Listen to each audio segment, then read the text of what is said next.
out of sight. This song right here, it's dynamite. Chat Night Africa special broadcast about to begin. I'm coming back. I'm coming back. Chat Night Live about to begin. We're gonna get down. We're gonna get down. We're gonna dance. Chat Night Africa Live from Washington, D.C. metropolitan area. I'm coming. Production collaborators Emmanuel Wayindi and John Tanto Matchfire. This is Chat Night Africa Live special broadcast. I'm coming. I'm coming back. I'm dancing. Right now. I'm dancing. This is Chat Night Africa Live. We're gonna dance.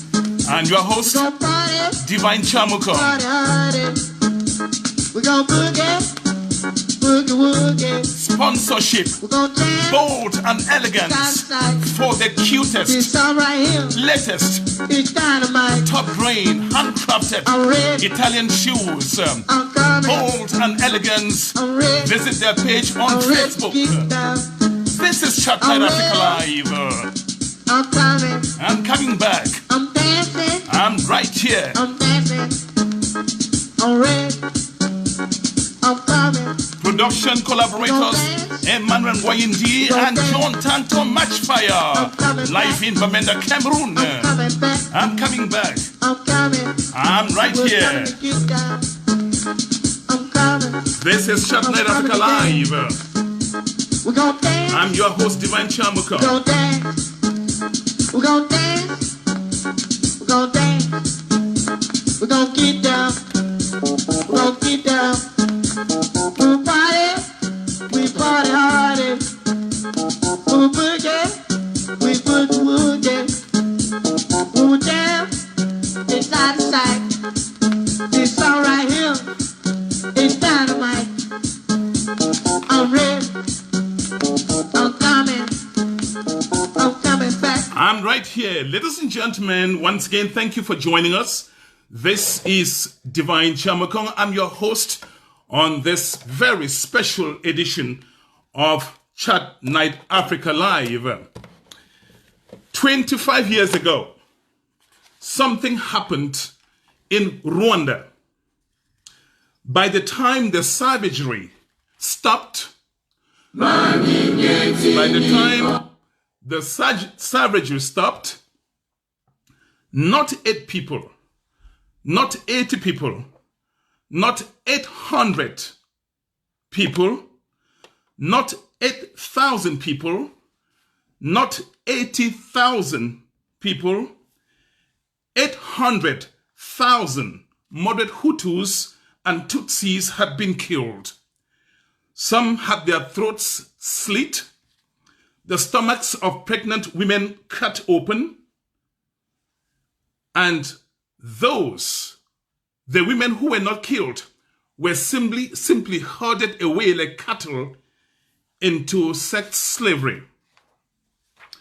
Today we do a special broadcast on Rwanda, not to weep for the now extremely beautiful country, but to celebrate love over hate and anger. As a matter of fact, we are celebrating a country and its people, both Tutsis and Hutus, able to put behind them a stinking, ugly past. Tutsis and Hutus now live side by side in complete unity as though nothing ever happened. The unity social critics or observers describe as that which exists with blinking eyes. Ladies and gentlemen, Rwanda may be hundreds or thousands of miles or kilometers from where you are. But what happened there can happen right where you are. So what lessons do we all draw from the genocide this time 25 years ago? That's the thrust of our show today. Participating from the cleanest city in Africa, Kigali, live on this show, Mr. Gatete Nyiringabo,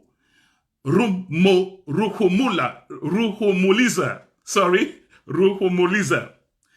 Before we go live to Kigali, ladies and gentlemen, we will receive the talk show queen live from Yaoundé. That is going to be Tilda Kumichi, and the pastor and political activist Kennedy Ejacha will be joining us live from Maryland. So we have an interesting program here for you. I can tell you that before we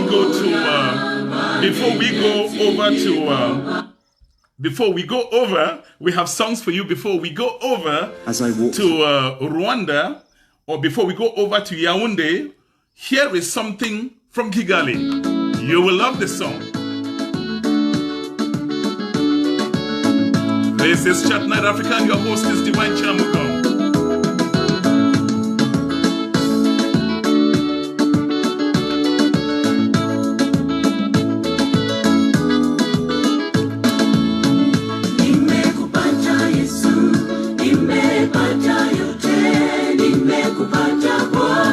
This is Chat Night special broadcast, Chat Night Africa special broadcast from Washington DC metropolitan area.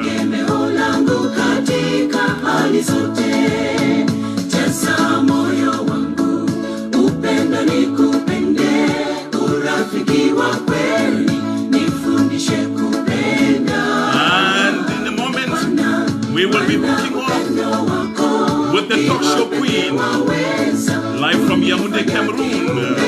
That will be Tilda Kumichi. I can see her online already.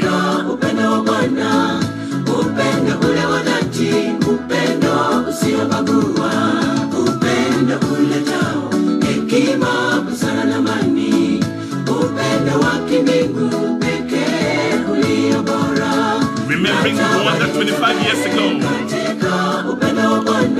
celebrating the victory of love over hate, love over anger.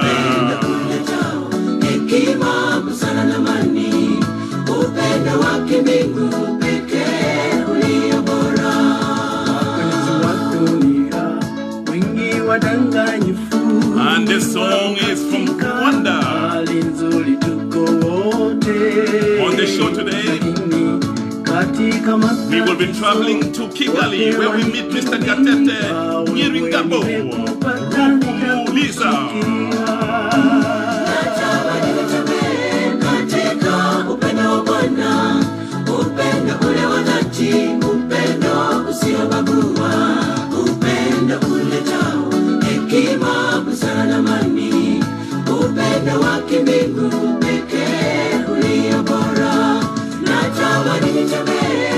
This is Chat Night Africa special, live from the metropolitan area of Washington, D.C.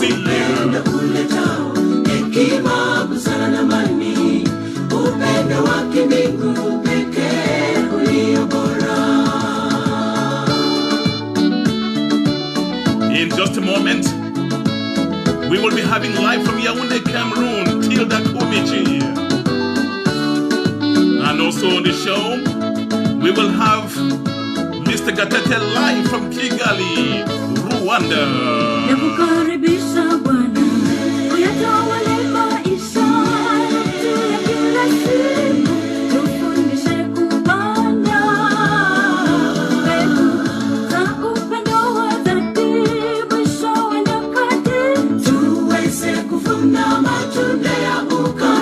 Ladies and gentlemen, I'm about to bring on the platform Tilda Kumichi, live from Yaoundé, Cameroon. This is Chat Night Africa, live from Washington, D.C. metropolitan area.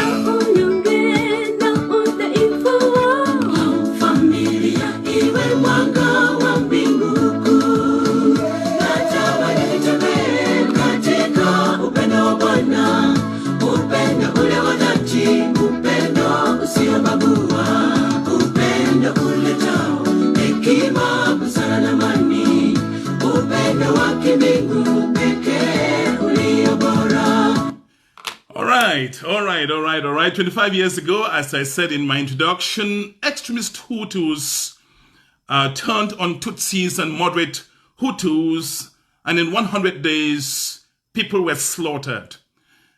Today, we are not mourning. Today, we're not weeping for Rwanda. We are celebrating. We are celebrating with them as they commemorate the 25th anniversary of the massacres that shocked the entire planet. Ladies and gentlemen, I am now hooking up with Tilda Kumichi from Yaoundé. Tilda will be appearing on my screen, and we have lots of things to discuss today. You will love what you see. 5, 4, 3, 2, 1, 0. That is the talk show queen. Hello, Tilda. Good to have you on the show today. Hi, Divine. Hi, how are you doing? Very good. How's Yaoundé today? Oh, Yaoundé is just there, quiet. It has not rained today, so we have had a dry environment today at least. We are happy. Tilda, a few years back, Liberia had 2 civil wars. And by the time the 2 civil wars ended, 650,000 people had lost their lives. As a matter of fact, my pastor, Bishop Dr. Darlingston Johnson, of Liberian origin, once told us in church, Divine, what we lived in Liberia, we did not wish it for any African country, any nation on this planet, for anything, for any reason. Unfortunately, Tilda, African countries, many African countries are mired in conflict. I'm talking about armed conflict. As we speak, there is one going on in the English part of Cameroon, and lots of people, some sources put the deaths now at thousands. Tilda, you traveled to Rwanda. You've been there several times. What took you there? What did you go there to do? And what did you see? Yeah, in fact, I went to Kigali. The first time I went to Kigali, I went for a training. And I went for a training in Burundi, and then I went cross over to Kigali. And that was my first time that I visited our country, but I did not go into the depth of the thing. But later on, about 4 years ago, I visited Rwanda, and I went for a meeting of the Commonwealth Human Rights Institutions. In fact, we went there for a workshop to talk about child marriage, to talk about girl-child marriage, early and forced marriage. And so we had the opportunity to stay there for some time. And then Divine, I had the opportunity to understand the country, visit the Kigali Memorial Center, Genocide Memorial Center, where I saw what I have never seen before. When I got to this center, what I saw was lots of skulls, human bones, human remains in all its forms, different pictures that showed different things that happened, dead people, how people were smashed to the wall, how people ran into a church and they were forced to death because they ran into that church, how Hutus were killed mercilessly. And then I visited a graveyard where you saw many people who were buried, both the young, the old, the middle age. In fact, all colors, all kinds of people. And then I started in my inquisitive nature, trying to know what really happened. And what I heard was that there was a lot of hate. In fact, everything that I was told was around hate. There was hate of brothers and sisters, hate between neighbors, hate between husband and wife, hate between siblings, and then behold, people died. It all started, as I hear, because a plane was gone down, a plane that was bearing the president of the country, and then fighting started. When I saw this, I discovered, unfortunately, that we Africans, we hate ourselves. We hate each other. Because if we could kill each other like that, what happened in Kigali, I pray it should never happen again in another country. No matter what happens, when things come, when conflicts come up, people should be able to solve them. Because conflict is a way of life. Conflict is part of life. Conflict makes you to understand the other person more. Conflict makes you to learn. Conflict is simply about unmet needs, about dissatisfaction over one or two things. And my prayer is that when conflict starts, people should be able to sit on the table, sort these things out, and come out free rather than allow it to get to that level that I saw in Kigali. But however, the Kigalians did not stay. They did not stay in that situation. It was in 100 days that they destroyed over 800,000 people. You cannot imagine. You can see that wickedness is horrible. Because if in 100 days, this number of people could have been killed, it means that if it went to 200 days, the country would have been wiped out. But Divine, I smile because what I discovered is that Rwandans have moved past the past. They have moved away from the dangerous past, and they have consciously decided to live at peace with each other. They have consciously decided to be happy with each other. And so right now in Kigali, when you get to Kigali, when you get to Rwanda, I talk more of Kigali because I was only in Kigali. That is the headquarters. You will see people who are happy that they are citizens of this country. Their patriotic nature shows in the way they do things. I don't know what happened because these people are so disciplined. You will not see motorbike riders carry more than one person in Kigali for any reason. You will see a motorbike rider carrying one person, and the one person, including the rider, are all having their helmets on their head. That to me showed that the Rwandan people know, they are conscious of the importance of life. They are conscious of what you can do to keep yourself going, to stay alive. They are conscious that health is wealth. Then when you look around in Kigali, you see everything is organized. They're building, the way they construct their houses, they do not sprout out like mushrooms. They build their houses in quarters. It is so well laid out. Your eyes will enjoy what they're seeing because houses are constructed in such a beautiful format that everybody who comes around would like to watch what they're watching. Then above all, the cleanliness in this country is to be recommended everywhere. In fact, you cannot see any dirt anywhere. It is not littered. To get a SIM card, I went to Kigali to get a SIM card. I spent 2 weeks, I was not able to get a SIM card because the rules are very strict. Unlike most African countries that I visit, when you just jump out from the airport, you want a SIM card, you buy it immediately there and you are connected. But in Kigali, it took me a very long time to be able to, because the conditions were so strict. But then I realized that these are people who are coming out from a difficult situation, a terrible situation. They have lived it and they understand what it is all about, and they know the dangers of this. And now they have decided to move on in such a way that they themselves can be happy. In Kigali, you go into the market, you walk across the roads, you will not see litter. You will not see any dirt. You will not see people eat peanuts and just throw the dirt everywhere, or sugar cane or whatever. You will not see peelings of everything. You will not see plastic bottles, plastic bags. You will not see them.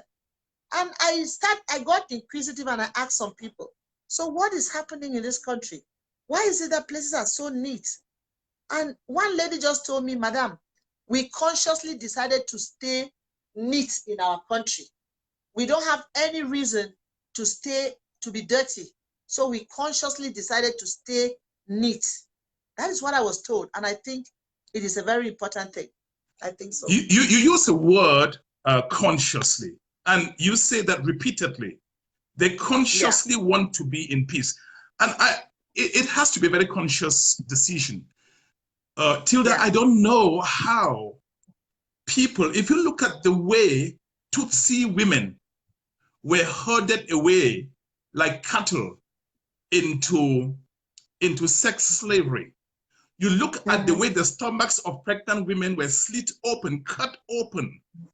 You look at the way the throats of children were slit like the throats of goats by extremist Hutus. And in the process, even moderate Hutus were killed. You are asking yourself, how come these people are able to put all of that behind them? That volcanic anger. How did they do it? What did they tell you that they did? What is the formula? What is the, is that some, are there some pills or some tablets in a pharmacy that these folks were buying and drinking that just made them be what they are today? No, there isn't.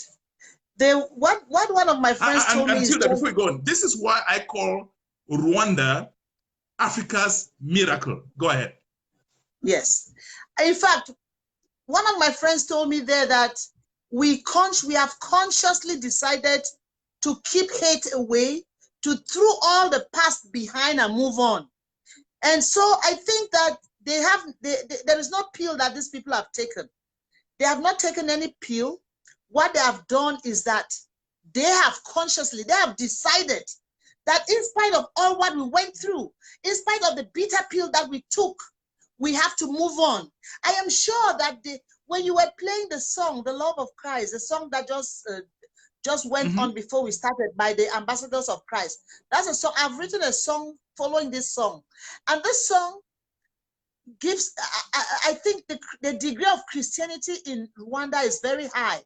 High because the people have realized that if Jesus Christ could come and die for our sins when he had no crime, then he forgave us, then we can forgive and move on.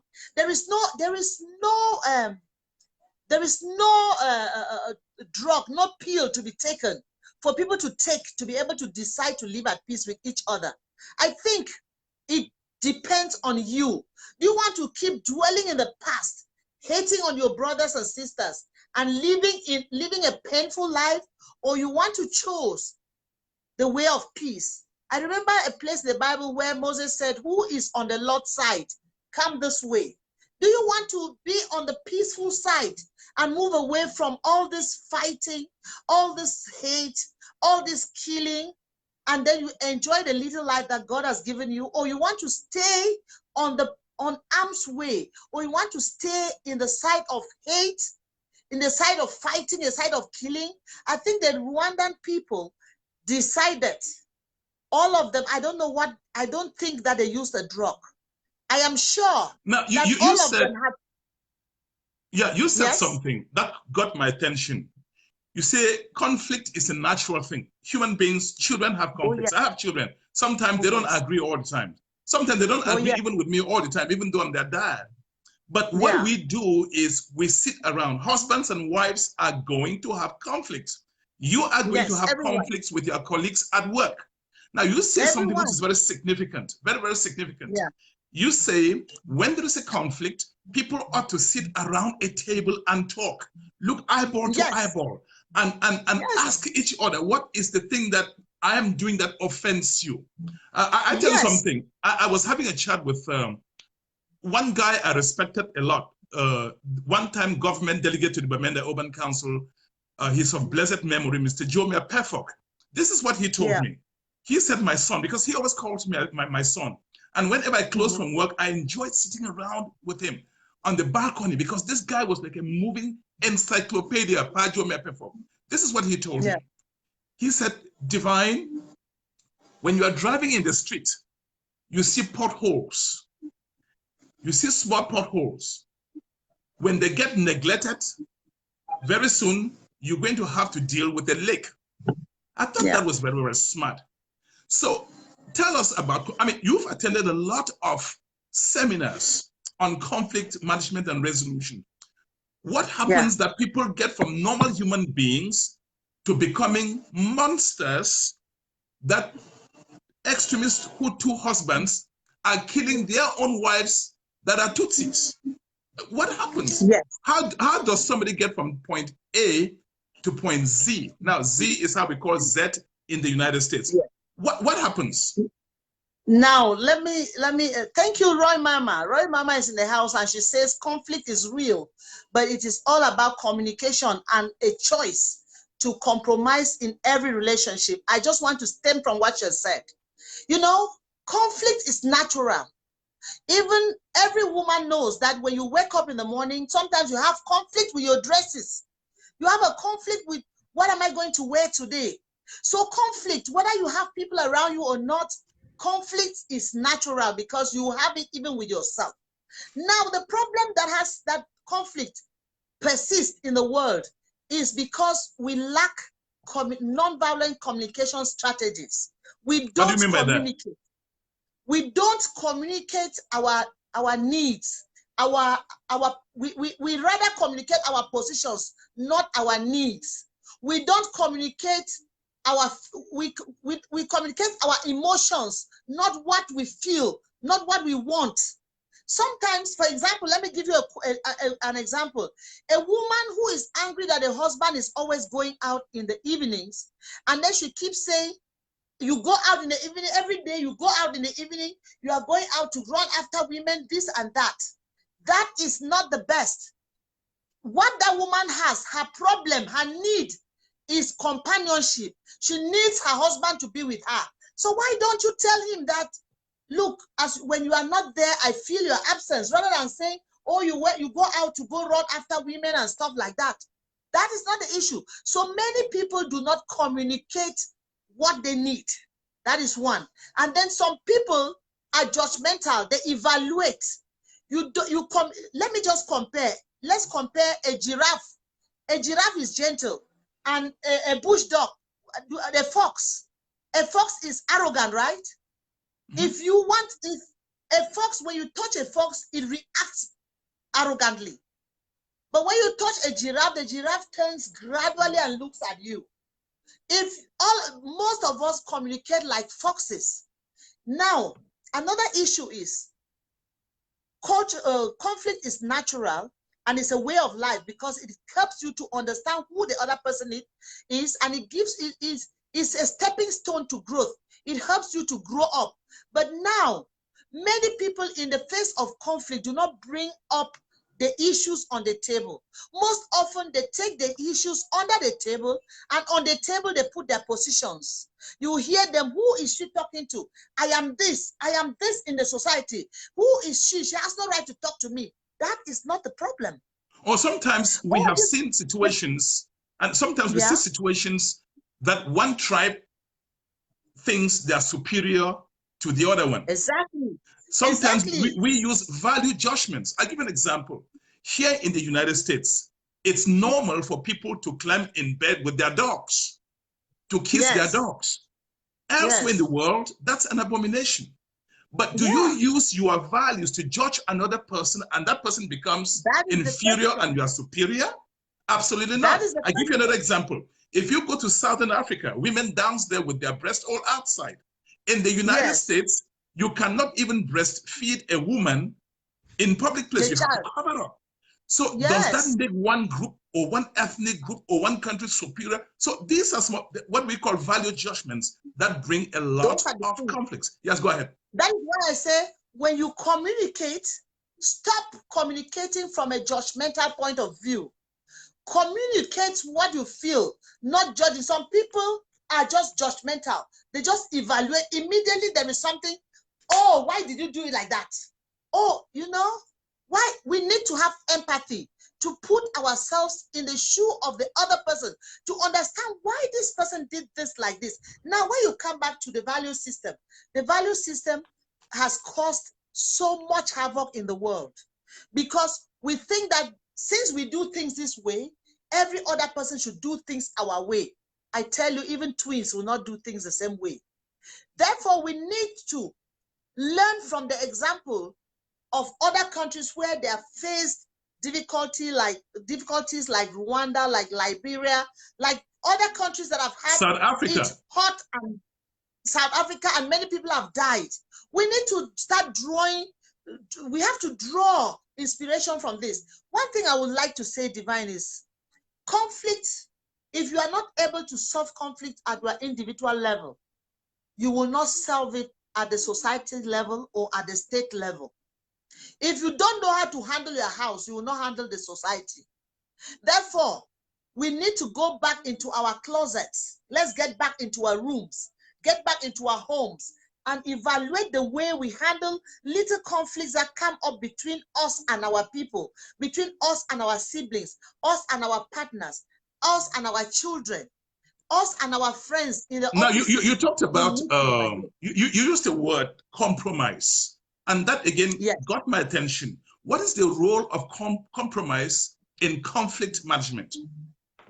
Yes, compromise in this case doesn't say that you agree to stupidity. No, it's not that kind of compromise. Compromise in this case means that it's a win some, lose some deal. If I am in conflict with you, if I'm quarreling over, maybe I want to get a phone, I'm quarreling over something. I wanted us to buy, let's say husband and wife, they want to buy a Samsung Galaxy, for example. And the Samsung Galaxy, the husband says it's so expensive. Let's say it's a Samsung Galaxy 10.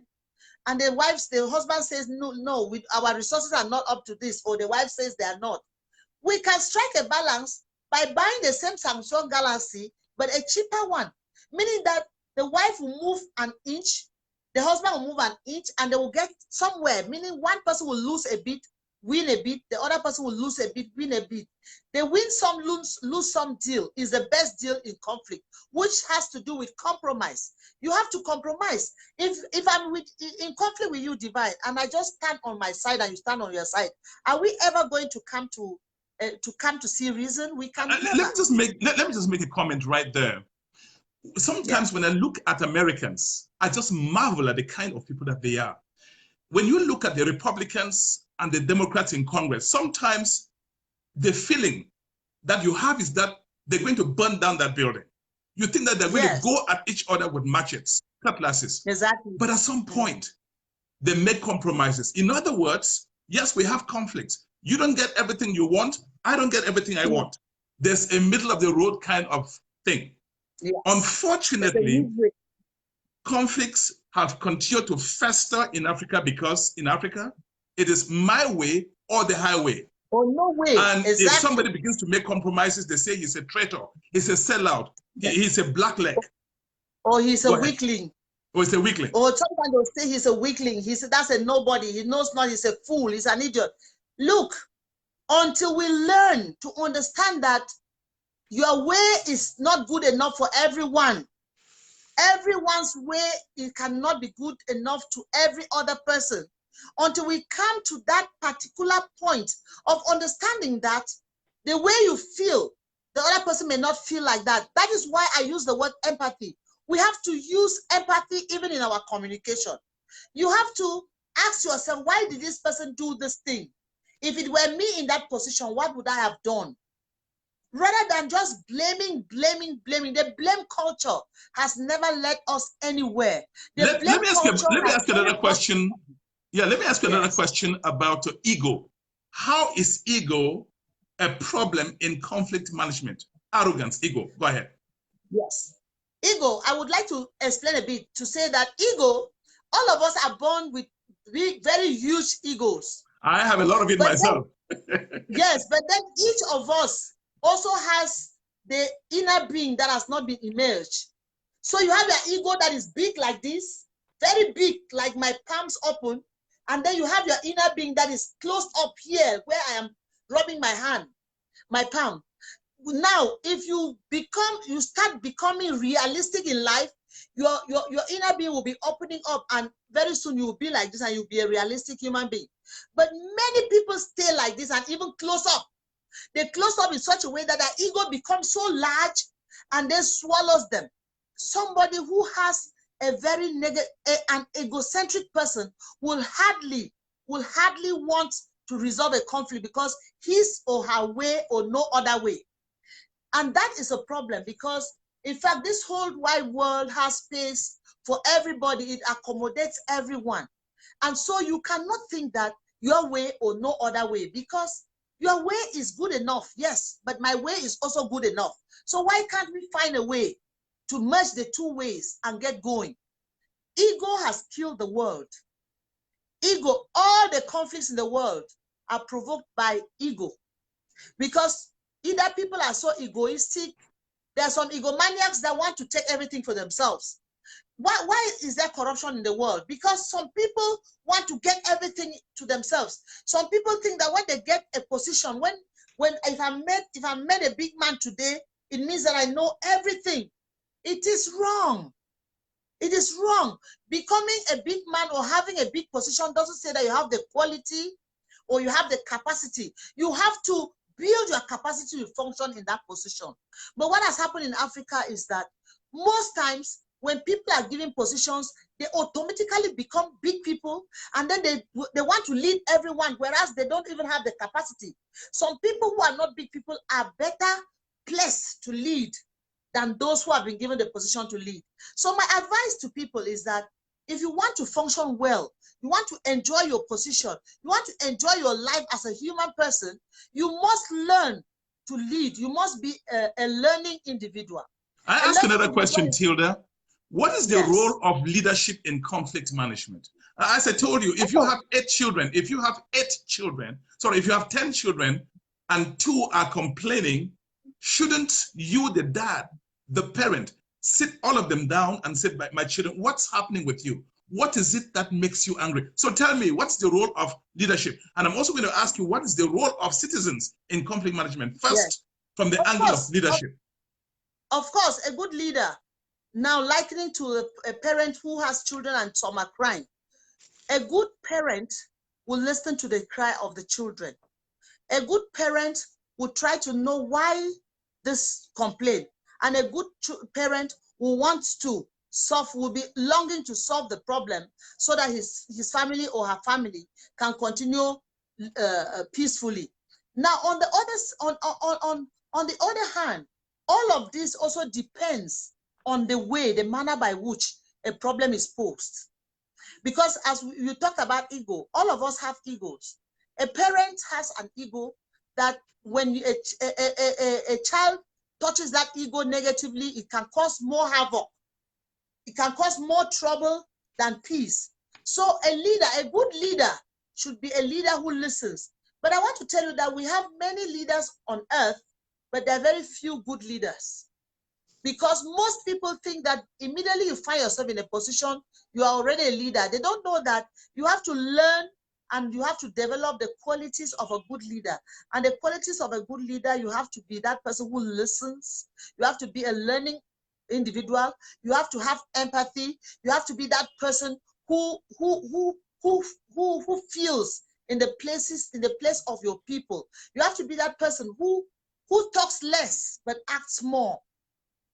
A leader is somebody who has to, because when you're leading people, there are times that you just have to stay quiet and listen, but there are times that you must act. There are times that you need to touch on each individual that you lead. So many people, Divine, they don't understand leadership. And in Africa, not only understanding leadership is a problem, even understanding the fact that you are being led is also a problem. This is Chat Night Africa, and it's a special broadcast on the occasion as the Rwandans commemorate victory of love over hate and anger. Mandela said, when you don't forgive the person who hates you, you hurt yourself more. You are the person in jail when you don't forgive the person who hurts you. Because the person who hurts you moves along with his life. You're the one thinking every day how you're going to fight back. And so you hurt yourself physically, spiritually, and I mean, you get drained. You look tired. Very soon, high blood pressure comes in. High blood pressure's child is a stroke, and the grandchild of high blood pressure is death. I'd like you to comment on that, but before you go on, I want to inform everyone watching this show that along the line in this broadcast, we will be traveling to Kigali, where we'll meet Mr. Gatete Nyiringabo, and he will be sharing some experiences with us live from Rwanda. Yes. What are the lessons, and we're going to conclude on this, what are the lessons that should be drawn from the Rwandan experience? Because as I said in the introduction, Rwanda may be thousands, hundreds of kilometers away from you, where you are. But what happened there can happen right where you are. So what It's just are by the corner. lessons? What are the lessons that everyone should be learning from Rwandans? Yes, the first key lesson that we must learn is forgiveness. We must learn and develop the spirit of forgiveness. You just said you just quoted what Mandela said, which is very important. When you don't forgive, the biggest sin on earth is the sin of unforgiveness. When you don't forgive, you will not progress. Why? Because that thing that you have not forgiven will keep haunting you throughout your life. When you forgive, you live a better life. So from the Rwandan case, just as my friends in Rwanda told me, they said, we have forgiven each other. Forgive and be forgiven.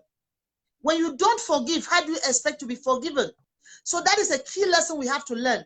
And then the next lesson is, let us learn from Rwanda that at one point you have to put all the hurts behind and then you move on. Once your hand is on the plow, move on. And then the next thing is, I think another big lesson from Rwanda is being patriotic, putting the interest of the state above your personal interest. Because I don't think that the people of Rwanda are just, they're just being funny. I think they have put the interest of the state above their individual interest. That is why they are able to keep the country progressing the way the country is moving. The country is moving at a terrific speed because everybody there is conscious and everybody is ready to build this country, to see how this country will move from one stage to another. I think everybody in this country is ready to change the face of the country. I think one of the biggest lessons that we have to learn is what have you contributed to your country before asking what the country has contributed to you. Because I have a belief that each country is like a table. Everyone is holding their own edge of the table. If you allow your edge of the table to fall down, the table will collapse. So we have so many lessons to learn from Rwanda, but above all, let us learn how to forgive. Thank you so much, Tilda Kumichi, live from Yaoundé, Cameroon. As you exit the stage, we will bring in, first of all, the song that's going to go on now is composed by this beautiful lady, live from Yaoundé, and it's a peace song. You will listen to the lyrics very, very well. And as she exits, I will bring in the next guest. He's a pastor, but a firebrand political activist. Thank you so much, Tilda, for joining Chat Night Africa this day. Bye-bye. Yes, bye.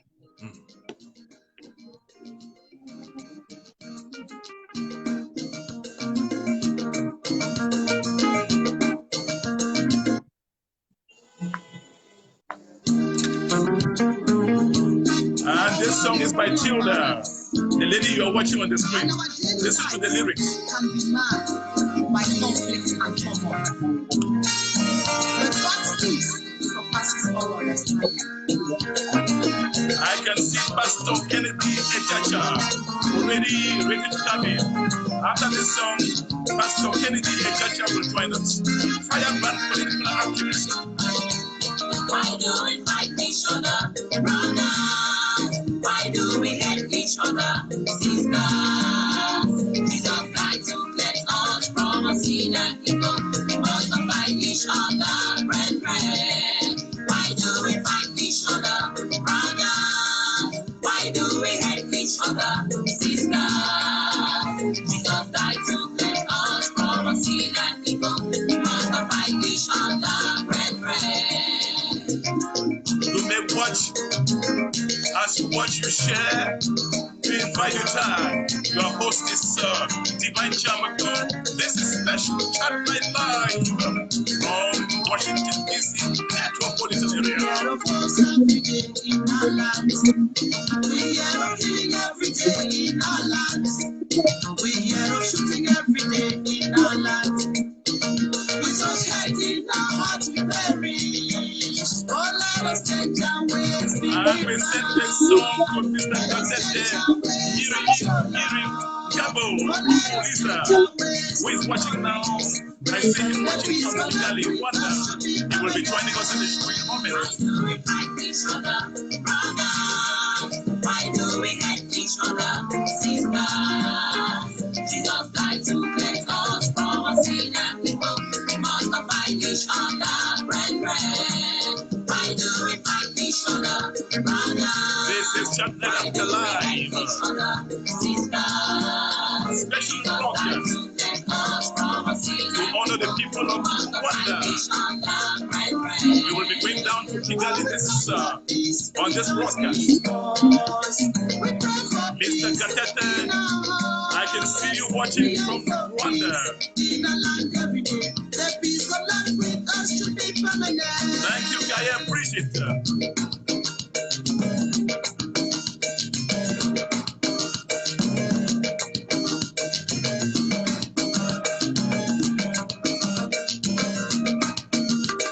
Thank you, Mr. Gatete.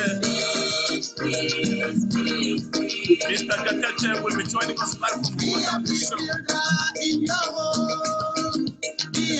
when Tilda Commissioner's exits, we'll be talking to Pastor Ejacha Kennedy.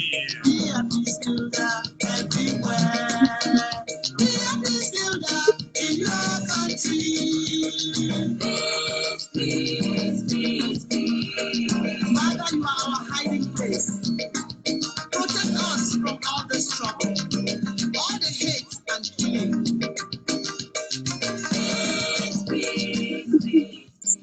Thank you so much, Tilda. Tilda, people keep asking me, when are we having this CD in the United States? Very soon, before the end of next month, you have it. And we are going to have a concert. Divine will be organizing a concert for that city. Thank you. Thank you so much. Give my regards to the beautiful people of Yaoundé. Thank you very much and stay blessed. All right, that's your exit. We will bring in Pastor Kennedy Ejacha. And this is Chat Night Africa. After Pastor Kennedy leaves the stage, we will, of course, bring in my friend, Mr. Gatete.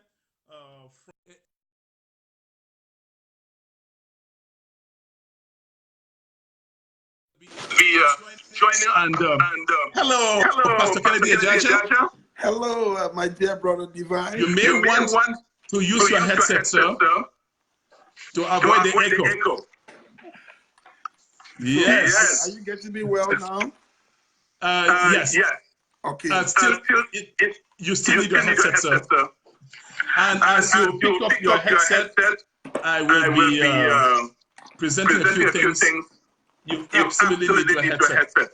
Probably the problem, let me see. Because yes, you will need it because there's some echo right now. This is Chat Night Africa, and we will be, as you can see on the screen, we are with Pastor Kennedy Ejacha. Immediately he puts on his headset, the echo will be gone. If you want me to give you some time, no problem. I can take the next guest before you, if that's okay. No, it's okay. I got it. All right. So we have interesting things to talk about today. So I need your headset on, sir. No, I'm gonna have it. Just give me 1 second. Okay. And we're talking about this great event that was the commemoration of the Rwandan massacre. Yes, you should be fine now. Everything is fine. Everything is fine. Do you get me, Pastor Ejacha? Yeah, I'm able to get you. Beautiful. We are fine. Now, the first question I want to ask you, Pastor Ejacha, is you are a pastor and you are a political activist. Don't the two conflict? No, there's no conflict. The conflict that can be between the two, it's all in the mind of those that don't know the role of a politician and the role of an activist. To put it simply, an activist is somebody who is advocating for political change or social change. So that's the basic definition of an activist, somebody who is advocating for political and social change. And then what's the role of the pastor? The pastor is somebody who is really working for change. He's working to change the life of people. He's working for the betterment of the people. So pastor and activist are inextricable to me. Those are two things that are inextricable. Let's see, the, the pastor par excellence is Jesus Christ. And when you take the life of Jesus Christ, you will realize that in the gospel of Jesus Christ, there is a huge social component. That is why Jesus Christ could go to a wedding and turn water into wine. And we don't say that because we encourage people to be drunk, but it's a biblical fact. That's why Jesus Christ could talk about the Good Samaritan. Remember the story of the Good Samaritan in Luke chapter 10. You had somebody, a well-to-do person, that came to Jesus Christ and asked Jesus Christ that, what can I do to inherit heaven? And that's when Jesus Christ took him to the story of the Good Samaritan, where he talked about somebody that was living from Jerusalem to Jericho. He got attacked by robbers. And then, see what's very, very important about that story. Jesus Christ said that a priest came and passed by this guy that was in blood, that was robbed. The priest passed on the other side of the road. He talked again about the second person that came. He was a Levite. A Levite is somebody, in the church, those are people that do sacrifice on behalf of the people in the Old Testament. So another church leader came and passed. So you have two church leaders that passed. Now, you had a third person that came, and that third person assisted this man that was bleeding. That was the Good Samaritan. So we have to take the gospel of Jesus Christ for what it is. Okay, It's all about, let me just conclude, please. Sure. It's all about the betterment of people's life, whatever you do. The biggest problem is because people have confused politicians to robbers, politicians to swindlers. Politics is the art of the management of the city. So even inside the church, the pastor who says that he's not doing politics, to manage your church, you need to use the accounts of politics, the theories of politics and everything. Let's talk about Rwanda, because today we are doing a special broadcast in celebration as we commemorate the sad events that happened in Rwanda 25 years ago. Would you say that the slaughterings went on because of the failure of the church? Because I went somewhere for a seminar, and the governor said, if you look at this town, come to this town on Sunday mornings, and the town is quiet. Everybody, by 11 o'clock in the morning, everybody's looking like an angel, coming from church, praise the Lord, hallelujah. Monday morning, you see monsters. So, what happened? I'm sure if you went to Rwanda, there were churches. And I'm going to be asking this question to our friend who will be joining us live from Kigali after you. I can see him already on the line. So, is it a failure of the church? Or why would the church, you would have a proliferation of the church in society and you have so much evil? Where are the Christians? What are they doing? Who are really there? Are they really Christians? Thank you, Divine. That's a very, very important question, and you hit the mark with that your question. If you go back into, the post-Rwanda massacre, I think it's about 2 years ago, 3 years ago, the Catholic Church officially asked for excuse. The Catholic Church, because they acknowledge their responsibility in the perpetration of the massacre. The perpetration of the genocide. So the church was not actively involved in the genocide, but their passive attitude was compromising. And that's the same thing that we are decrying. I am a pastor, and this is what I tell people. I will not sit and wait for a massacre to occur for me to come and tell the people that I am sorry. that when all this thing was brewing up, I was quiet. I didn't say nothing. I would rather speak and get misunderstood than stay quiet. So that's the problem of the church in Rwanda. They were very, very compromising their silence. They had a compromising silence. The church was no longer a place of safety. People ran and went to the churches, and they were pushed back away, depending on whether they were Hutus or Tutsi.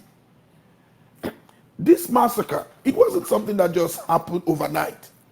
If you go back into the history of the recent history of Rwanda, years before the massacre, the violence in Rwanda had started, had taken core around 1990 with the emergence of the Front Populaire Rwandais, that their present president's party. So there was this rebellion. Remember that there was the Arusha Accord to bring peace. There was a peace deal that was brokered in 1993, about a year before the massacre. So in all of this, the social tension was such that people could have gotten involved and take preemptive actions to avoid the massacre. The church could have, at the front end, sensitize, educate, involve. If pastors were out there doing their job, talking to the people, we would never have had the massacre that we had in Rwanda. The pastors were just so passive, and you hit it when you say every Sunday everybody seems to be pious. Every Sunday everybody's pious, everybody's holy, and then on Monday you have tigers out. That's why I'm saying a good pastor is a pastor who does not limit himself to the announcements on the billboard in front of his church. Because if you go in front of every church, you see a billboard that says church service on Sunday, they give you the time. Church service on Wednesday, they give you the time. 2 days in a week, that's when people play the role in the pastoral role. If in Rwanda, pastor had gotten out of that billboard cocoon to be 24/7 pastors, it means everyday pastors, we wouldn't have had the expression of this level of hatred amongst brothers. That's why we should learn, we men of God should learn from what happened and then start acting preemptively. Because the Bible says a wise man is a man that plans for the future. It teaches about the farmer. The farmer is the epitome of a wise man. He sows the seed and waits to harvest tomorrow. So if we don't start sowing the seed of peace, when war breaks out, we will be responsible. Do you know President Kagame? I know him from the perspective of, an African who is interested in political affairs, the political affairs in Africa. I know him as a dictator. He's a dictator, although we can sugarcoat it with an adjective of, a benevolent dictator. Maybe we could sugarcoat it that way. But nevertheless, he's a dictator. What's happening that you see a lot of Africans admiring Rwanda if Kagame is that bad?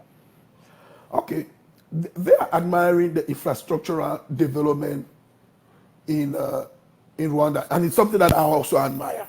The cleanliness of the town, the buildings that are coming up. There's some phenomenal job that's being done from the perspective of an African in terms of infrastructural development. But I am a historian and an activist, and there is something that I want to say, I want to bring to the attention of, Pan-Africanist revolutionaries. If you take the example of Gaddafi of Libya. Gaddafi, in terms of the infrastructural development of Libya, it was phenomenal. It was majestic. Gaddafi took care of, the material needs of his people to the fullest and to the best. There was socialized medicine in Libya. But there is one thing that we should take away from what happened. It's that everything, freedom is the most important thing that you can give to a man. If you give a man everything and you take away his freedom, you're just postponing the man's irritation. So that's why you see today Libya is where it is. If Gaddafi had taken Libya down the path of democracy, where the people, in the midst of all that enjoyment, could feel that they are involved in the building of Libya, they would have defended their democracy. They would have defended their state. Because when the Western powers attacked Libya, for them, it wasn't an attack against Libya, it was an attack against Gaddafi. And it was very normal for Libyans to say, okay, well, this country belongs to Gaddafi. He owns everything. He's the Alpha and Omega. So the citizens did not consider themselves as partaker in the making of the Libya. That's why they could allow people come in and rush over their country. Now you say Gaddafi, you say Paul Kagame is benevolent dictator. Well, road infrastructure.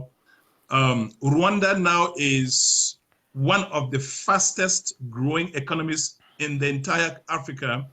Well, he would argue that, but that's what my people need. They need good roads, they need good schools, they're building satellite systems, they're assembling cars.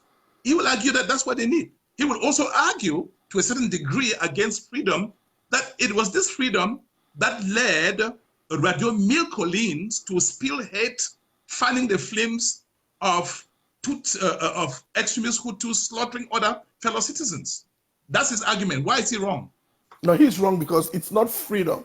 It's not excess freedom or unchecked freedom that was at the root core of the genocide in Rwanda. It was instead what fanned that genocide was the lack of freedom. Because remember, if you go to the Hutu, they were imposing their hegemony on the Tutsi. It was a moment of revenge for the Hutu. Before the Hutu came to power, the Tutsi had been ruling as a monarchy right up to 1961, because the Rwandan Revolution was 1959 to 1961.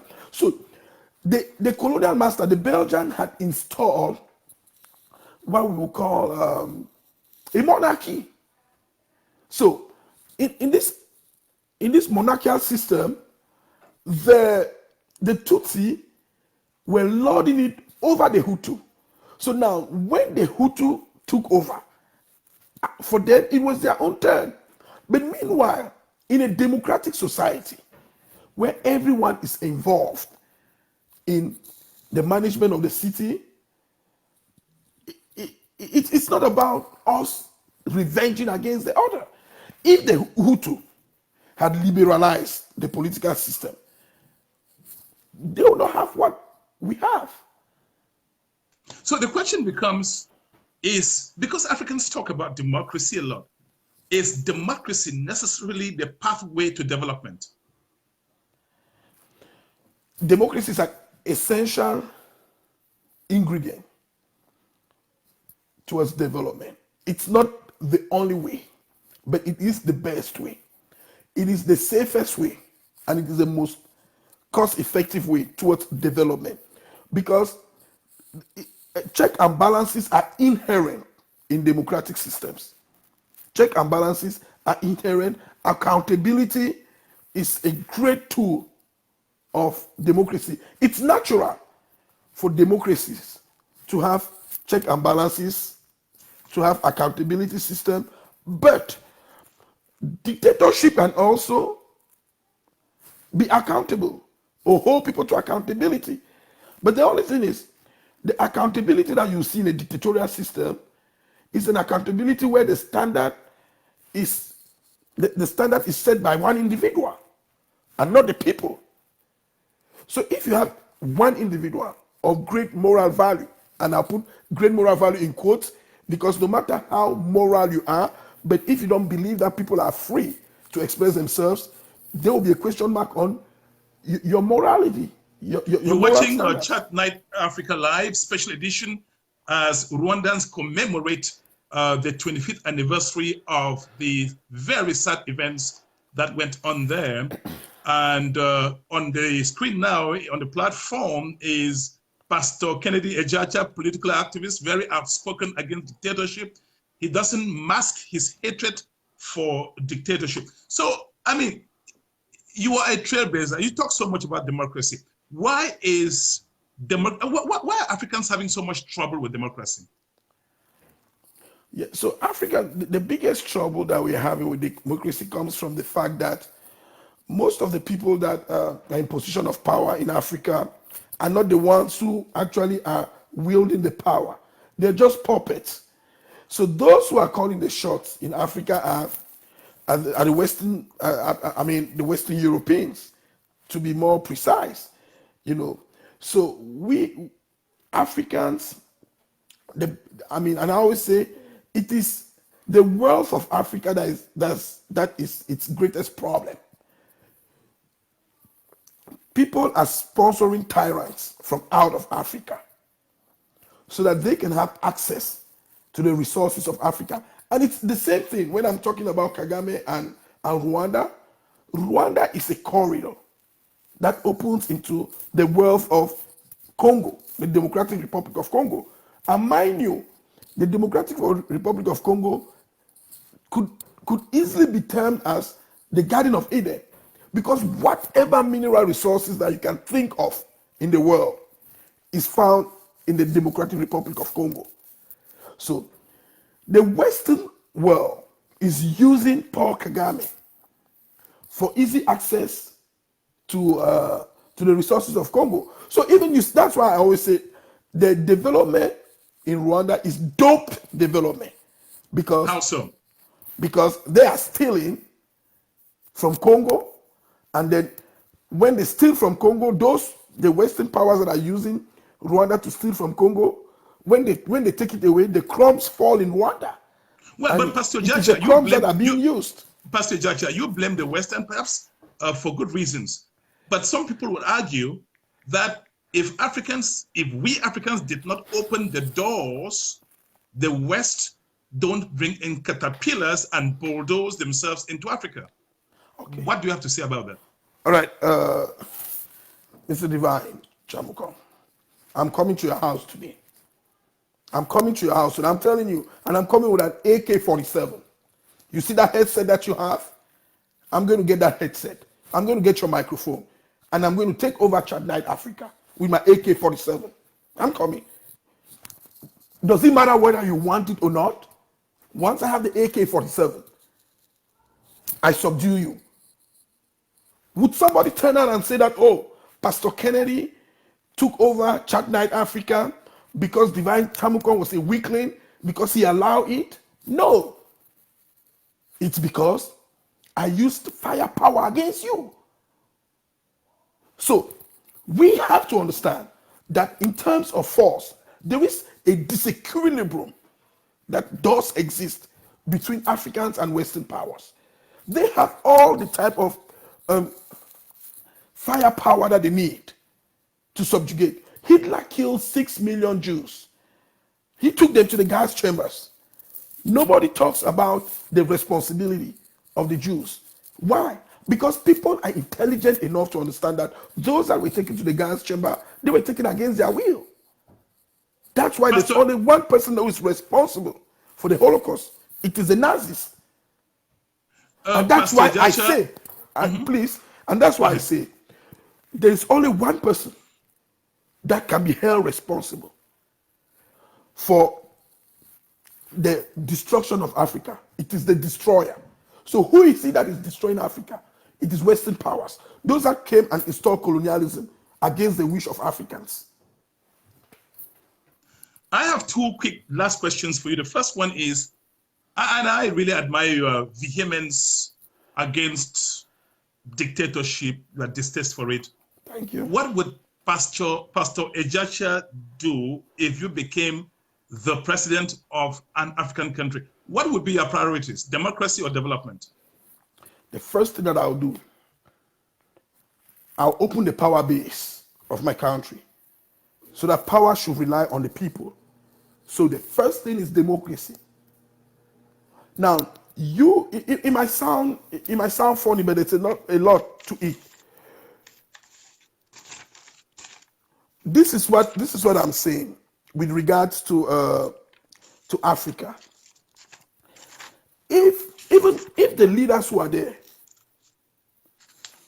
entrusted their governing, I mean, if they trusted, not even entrusted, if they trusted their people, they will work for them. So when you see those leaders who were put there by Western powers, remember most of those leaders that you have in Africa came in through coup d'etats that were organized with mercenaries from Europe. So to whom would they give their loyalty? Don't give their loyalty to the person that put them there. But when I said I'm going to put democratic institutions, it will be such that whoever is head of state in Cameroon or any other country, we're talking globally about Africa, they will owe their power from the power of the people. And that's why I'm saying, let's give the people the power so that we will be able to pay allegiance to them. Until that happens. That's why you see in America, no matter what happens, the politicians will always come back to the people because they know where the power is. In Cameroon, I take one example in Africa. In Cameroon, whatever the population says, Mr. Biya does not care because he knows where his power is coming from. And we all know where his power is coming from France. From France. So, if France sneezes, Biya will catch a cold. But if the people are coughing, doing whatever, Biya don't care. That's why there's a war in the Northwest and Southwest. In a moment, we'll be going over to Kigali to talk with Mr. Gatete Ruhumuriza. And but before we take that trip to Kigali, my last question to Pastor Ejacha and political activist is, what are the lessons the entire African continent can draw from the events in Rwanda 25 years ago? Yes, the first thing that we can draw is that Mr. Gatete, please begin to get ready to come on the platform. Yes, go ahead, sir. Yes. The first thing that I want us to take from the Rwanda incident is that humans can transform themselves into beasts at any time. That's why we should never, ever take people for granted because it can flip at any time. We have the great opportunity to learn from this incident that took about 1 million lives.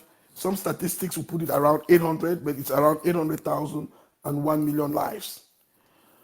Africa has come out of age. Let's get united. Let's get united. Let democracy be the standard. Because when power is vested on the people, just like in America, I take this one example.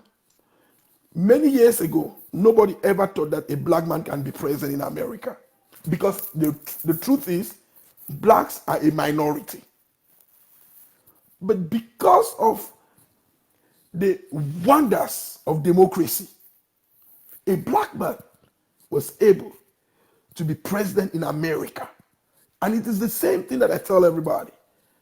In the game of democracy, there is nothing like majority nor minority. Because at the end of the day, people will put their interests at the center and front of all considerations. Those whites that voted for Obama to be president, they voted for Obama because they believed that Obama incarnates their interest. A democratic Rwanda would see a Tutsi become president or a Hutu, depending on what the interests of the people are. So that's my greatest cry. That let democracy reign in Africa. Let human right be a reality in Africa. Let Africa be for Africans. Thank you so much. And you have been watching Pastor Ejacha. Once more, one of the most mouth-watering dishes from Rwanda, Kigali, as you exit the stage. Thank you, sir. You're welcome. Thank you. Hosiana, Hosiana, Hosiana, Hosiana, I hear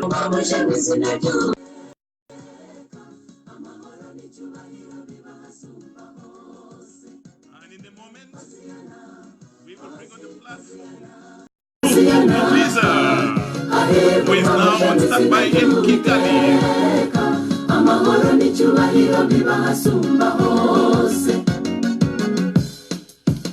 This is Chat Night Africa Live.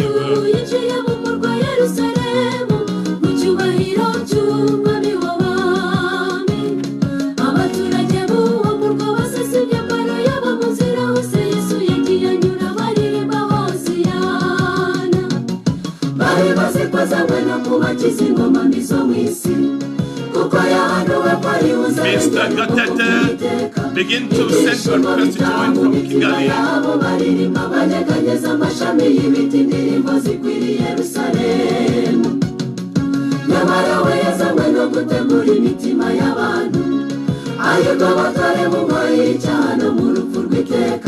umunsi umwe bazatahe mu rugo iwabo baririmba banyeganyeza imisingi y'ijuru indirimbo zikwiriye Yerusalemu. Twegereje ubwasi wakuzimurirwa iwacu, umukwe n'umugeni we binjira mu cyubahiro. Haririmbwa indirimbo y'akataraboneka izaririmbwa n'abamarayika. Uwo musetoza sezera ku isi y'ibyago, icyaha n'urupfu bizaba bikuweho giteka. Turirimba n'ijwi rirenga ry'icyubahiro, dufatanye n'abamarayika dusingiza umwami w'abami kandi n'umutware bwose. Hosiana, Hosiana, You are listening to music from Kigali. And after this song, we will be linking up with Mr. Gatete in Kigali live. Hosiana, Hosiana, Hosiana, Hosiana, hahirwa umwamuje mu izina ry'Uwiteka, amahoro n'icyubahiro biba hasumba hose. Chat Night Africa live from Washington, D.C. metropolitan area. After this song, we're traveling to Kigali to meet Mr. Gatete. Turasabwa twese gutegura umwambaro w'ubukwe wera, kuko nta n'umunsi kiratawufite. Nawe umutima wawe ni wo mwambaro Yesu akeneye kugira ngo akwanike ku rutonde rw'abazinjirana nabo ahera. Ntagisigaye tugeze ku nkengero z'i Yerusalemu, suzuma intekerezo zawe mwene dananye suzuma izanjye. Ladies and gentlemen, share, tag, invite your friends. Nagisigaye tugeze ku nkengero z'i Yerusalemu, suzuma intekerezo zawe mwene dananye suzuma izanjye. Nta kizira kizinjiraho hera kandi buri muntu ku giti cye, reka twese twiyambure ibizira byatubuza kugenda. Twegereje ubwasi wakuzimurirwa iwacu, umukwe n'umugeni we binjira mu cyubahiro. Haririmbwa indirimbo y'akataraboneka, izaririmbwa n'abamarayika, izaba ari indirimbo yo kwakira umukwe uwo musetoza sezera ku isi y'ibyago, icyaha n'urupfu bizaba bikuweho giteka. Turirimba n'ijwi rirenga ry'icyubahiro, dufatanye n'abamarayika dusingiza umwami w'abami kandi nyir'ubutware bwose. Hosiana, Hosiana, Hosiana, Hosiana, Ladies and gentlemen, for the first time, you'll be hearing from the horse's own mouth, live from Kigali. Hosiana,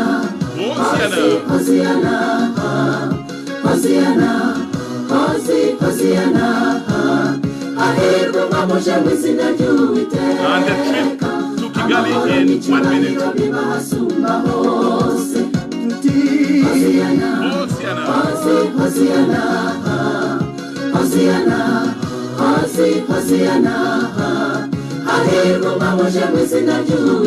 Gatete Nyiringabo Uliza will be live now.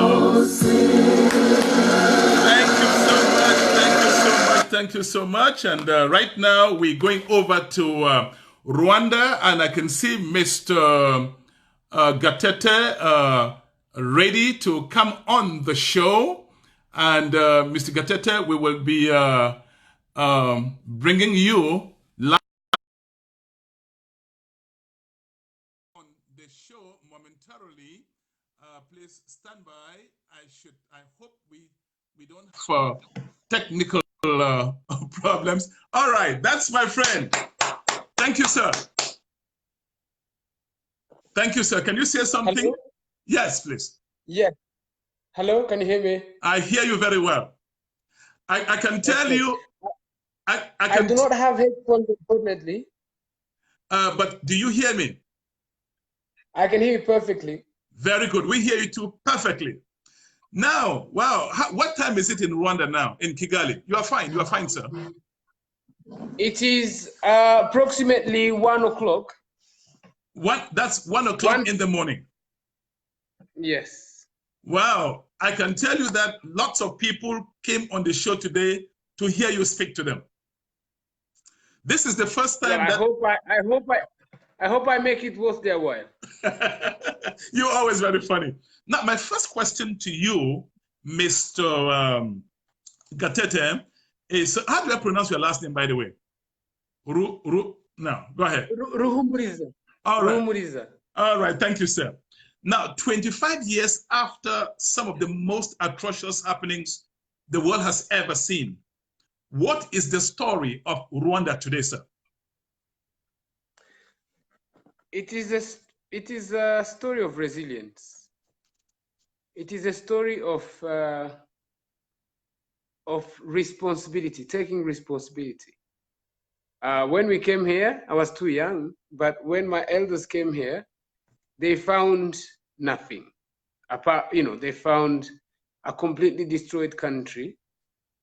And what they did, to their credit, and why we're still here, is that they sat down and said, what happened to us and what can we do about it? They spent a year of dialogue, all parties. Some of the people who came to the meetings had killed people. The RPF, which had won the war and which had the power to enforce a system of governance, didn't do that, but actually brought all parties, called for people who were in the previous government to come and discuss and say, what is it that happened to us and why did it happen? And what are we supposed to do? What are the systems that we're supposed to put in place so that it never happens again? And since then, they've been revisiting that roadmap that they set up then. They've been revisiting it every day, every time. This is a country of dialogue. People meet annually in the national dialogue. They have a national leadership retreat annually. They have an evaluation of performance contracts annually. They have all sorts of platforms where they meet annually to revisit the things that they agreed that they're going to follow, so that lest we go back to what happened. So we're trying every year to revisit our commitments to peace and unity and reconciliation. When I look at you, Mr. Gatete, I marvel with surprise because I titled this broadcast, Rwanda, Africa's Miracle. Was it appropriately done? It is, depending on what sense we're talking. I mean, it's a miracle in the sense that we were dead and we kind of resurrected. So it's miracle in that sense. And I prefer that term to the term Rwanda, Africa's example, because we are no one's example.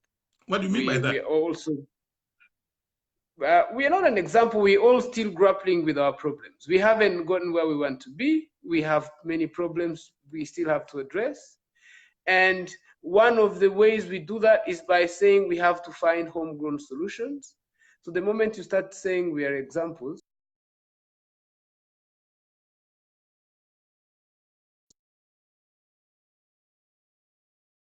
should find solutions within themselves, within their context, within their condition, and try to find solutions that they think are appropriate to them, peculiar to them, peculiar to their predicament. We face a predicament. We come from a genocide. So when you say this, a lot of people are going to scratch their head, because I talk to so many Africans and they would like to have Rwandan citizenship. Sure. And Rwanda indeed is a country. Are they wrong? Are they wrong? They're right. I encourage them. In what sense? Rwanda, the meaning, in the philosophical sense, Rwanda is a country that, you have visa on arrival. Every African or every citizen of the world can get a visa here. So everybody is welcome and to have citizenship. But that does not solve Africa's problem, because Africa's problem and Africa's solutions are supposed to be drawn from Africans themselves. And my colleague who came just before, there were so many points he raised. I would like to address them maybe later. Yes, please. But one of the problems is to try and take models from somewhere else and try to implement them in your country. It doesn't work like that. Every country has its own situation, its own history, its own context, its own problems, and you have to find solutions there. That's what true democracy is where people sit down under a tree, like we did with the Gacaca courts when we were faced with the massive amount of perpetrators of the genocide that we couldn't try in classical courts. We sat down under a tree and said, let's do community courts. And that's what we do about poverty. That's what we do about malnutrition. That's what we do about cleanliness. That's what we do about anything. We seek popular participation and ownership of the problems. And so when you say Rwanda is an example, there's nothing, when you take a model from Rwanda and you put it in another country, you're creating a problem for that particular country. Now, when you talk about sitting down under a tree, how does that work? To solve the problem of cleanliness, to solve the problem of social justice, how is this set up to work? Teach us a little bit. So basically, I will not teach you, I'm not in no position to do that. But what I will say is, these are things, sitting under a baobab tree, you can see behind me there is a baobab tree. Sitting under a baobab tree is an African mole that is dated 1,000 years. Africans always sat down a tree to dialogue, to listen to the elders, to listen to listen to grievances of the population. This is chat. Yes, go ahead. Yeah. So what happens is that we have days of the month, like the last Saturday of the month is the day that people meet to. This is Chat Night Africa, and Mr. Gatete just fell off the line. Please resend the request to join. Kind that we're getting somebody live from the beautiful city of Kigali. And please send me a message, Mr. Gatete. If you're back on, just type a message so I can get you. This is the very first time that we are getting somebody live on Chat Night Africa, and I'm excited because of the uniqueness of Kigali, of Rwanda. They sit under a tree and they discuss national problems. They discuss how to keep the cities clean. This is so unique. Again, Mr. Gatete, send me a little note just to let me know that you are on. There are lots of people watching because they knew that you'll be coming to tell us, all right, to tell us. So let's see. It looks like you are back. Let me see. I'm going to take you right on now again. This is Chat Night Africa Live. We're trying to take Mr. Gatete back on the show. He will be coming in just a moment. So please, okay, there you go. Yes, Mr. Gatete. Listen, before I continue with that, I would like to address. Before I continue with narrating to you what we do to address problem, I would like to address a few of the questions that were raised by my colleague who came on just earlier, if that's okay. All right. Okay, so yeah, go ahead. So there's this thing about Kagame being a benevolent dictator. And there's this dichotomy about infrastructure and development versus freedoms and democracy. I think it's a simplistic way of looking at things. I think if we talk about benevolence, it's a good thing, being a benevolent person. If we talk about infrastructure, that's a good thing. But let's speak about the dictatorship that people speak about. When I tell you that people sit under a tree to address problems of society, that, in my opinion, is the most entrenched model of democracy. When people sit under a tree, Kagame is not there. Kagame is not under every tree in Rwanda. I like that. People sit and say, we face this problem, we have to address it. Kagame is not going to be there physically. People think of Kagame, he's a human being. He's a manager of a country. And we do not all, he's not here trying to give me answers to. This is Chat Night Africa. Yeah, go ahead, sir. He's not here trying to tell me what to answer you.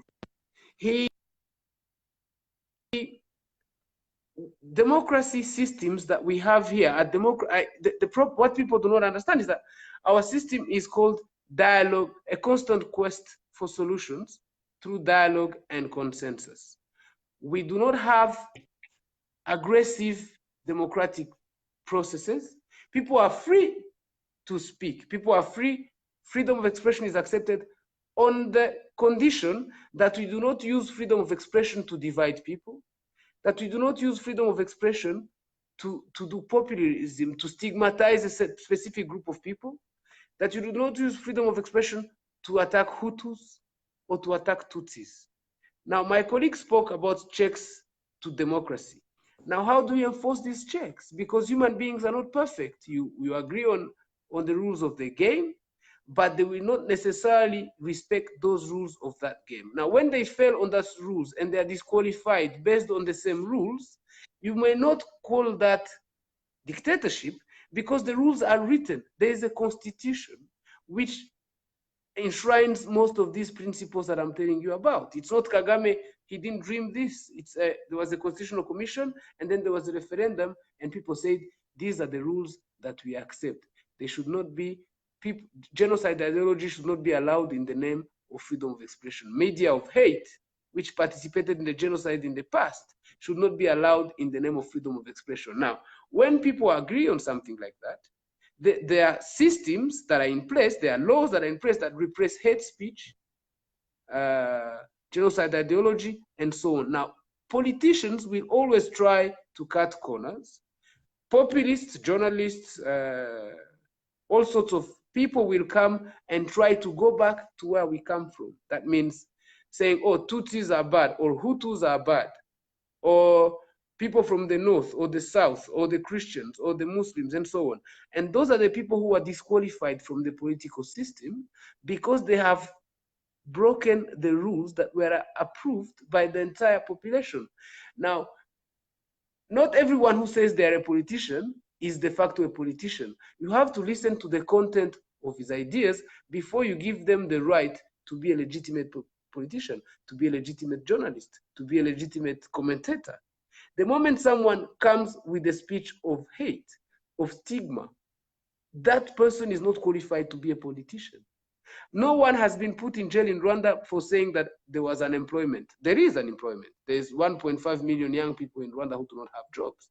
That's a serious problem. I'm saying this, I will not go to jail for saying that. No one has been put in jail for saying the quality of education is not up to scratch, or issues that are critical to society. People have been put in jail for saying the genocide did not happen, for saying we the people from this region should rule because we are from this region. People have been put in jail for telling their children that they should continue the genocide agenda and so on. These are things that are repressed by the law, and the entire society agrees. Now, if you come and you say you're a politician and you want to speak about the developmental issues like they do in the United States, you may not compete with Kagame because he has been performing very well on those scopes. So what do you do? You come and say, but this Kagame, he came from this region, he came from this group, therefore he must go because he's not Rwandan. He comes from Egypt. They used to say the Tutsis come from Egypt and Ethiopia and so on. Now, when you start saying those things, yes, you might arouse. Populism always arouses people. You know this. You know this in France. You know this with Brexit. You know this with Marine Le Pen. You know this with Trump. Populism arouses people. But in Rwanda, it does not only arouse people, it kills people. It just killed 1 million people 25 years ago. So we're much more extra sensitive to populism than any other country that is much more resilient.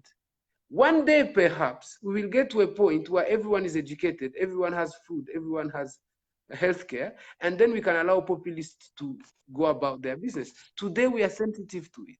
Now, is it Kagame who came up with that? No, there is a constitution that was voted by a referendum massively by the population. The population do not want populism because they know where they come from.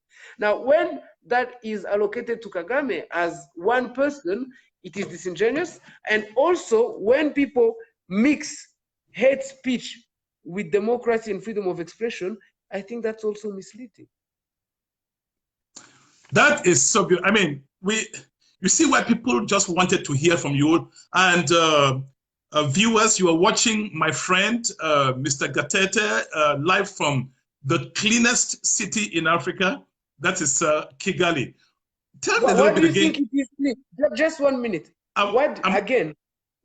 What do you think it's clean? I want to ask you the question. People will tell you Kagame cleaned this city. It is not true. We cleaned this city. People meet on the last Saturday of the month and clean the city. Not because Kagame told them to do so, but because they sat together and agreed that it was good for them to clean the city and decided that they're going to meet every last Saturday of the month to clean the city. So I've been living in several cities in Africa. I lived in South Africa, I lived in Mozambique, I lived in many cities. People there say our leaders do nothing, that's why our cities are dirty. I tell them, no, you do nothing, that's why your cities are dirty. It is not the job of the leaders to clean after you. It is your job to clean your area, because by cleaning your area, you're also being sensitized to cleanliness.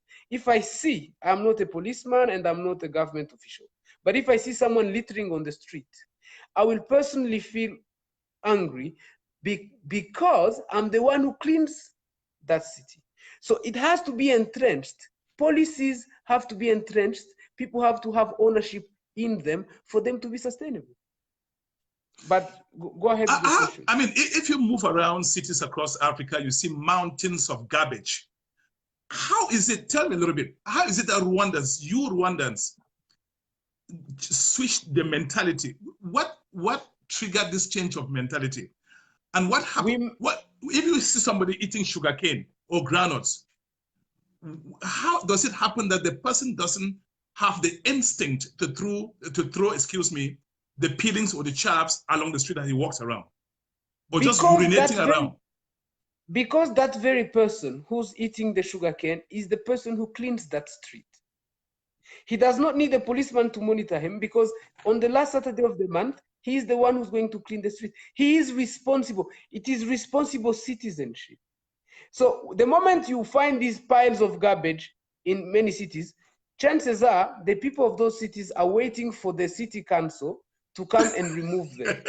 Now, the moment you tell the people to remove them themselves, they will not pile them up anymore. I used to live in cities where people peel potatoes and so on, and drive their car on the street, open the window, and throw them out the window. I see this in many cities. Now, because those people do not clean those streets, that's why they litter. They're waiting for the government to come and clean for them. If they were made to clean their streets themselves, they wouldn't litter. Well, somebody's asking, how do we get how can somebody call into this show? No, this is not a call-in show. You can type what you want. You can ask my guest. This guy is so brilliant. Everybody's just writing and say, wow, wow, wow. They haven't heard this from Africans before. He is I can't live. read. Okay, no problem. You read the comments after the show. And after, in the green room, you can post your comments, your questions to Mr. Gatete, who is joining us on this platform live from Kigali. You can post your questions after the show. He will respond to you.